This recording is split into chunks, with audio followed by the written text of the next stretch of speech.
Parole denied. Susan Smith remains imprisoned. Susan Smith's plea for freedom was denied. The parole board's decision echoes through the years. Smith, convicted of murdering her two young sons, remains behind bars. Her release deemed not in the best interest of justice. The news, a stark reminder of a crime that horrified a nation.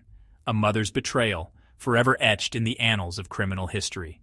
The chilling crime that shocked a nation. 1995, a small town in South Carolina, a young mother reports her car stolen. Two young boys strapped inside, Michael, just 3 years old, Alex, a baby at 14 months, their faces splashed across news channels. The nation prayed for their safe return. But the truth, far more sinister. Susan Smith, no victim. She had driven her car, with her sons inside, into the dark waters of John D. Long Lake. Their fate, a mother's horrific choice. A mother's lies, the fabricated carjacking, days of agonizing searches, candlelight vigils fueled by hope. Susan Smith, the grieving mother, making tearful pleas on national television, begging for her son's return. But her story unraveled, police uncovering inconsistencies. The truth too horrific to comprehend. Susan Smith confessed she had murdered her own sons. David Smith speaks relief and lingering pain. David Smith, the boy's father, left devastated, his world shattered by unimaginable loss. He fought for justice. He endured the trial. He carried the weight of grief. Now, years later, a sense of relief. His son's killer will remain imprisoned. But the pain lingers, the void never to be filled.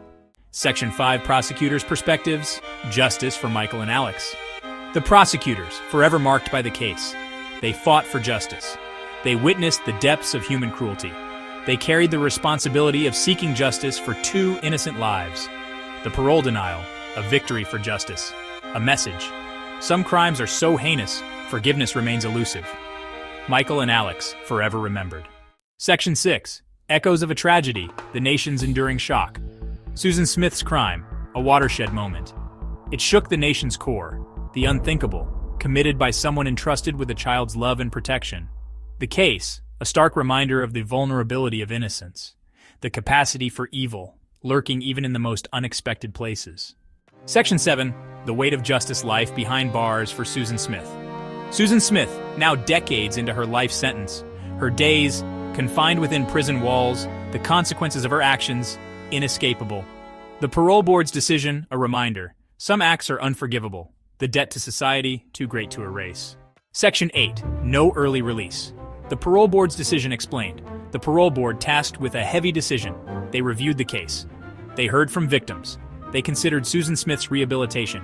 Their decision, unanimous. Susan Smith remains a danger to society. Release denied. The possibility of freedom extinguished. Section 9. A future defined. Susan Smith's remaining years. Susan Smith's future, now etched in stone. Her freedom, a distant dream. Her sons, Michael and Alex, forever young in the hearts of those who loved them. Their memory, a reminder of a crime that shocked a nation. A mother's betrayal, forever scarring the fabric of a family and a nation's soul.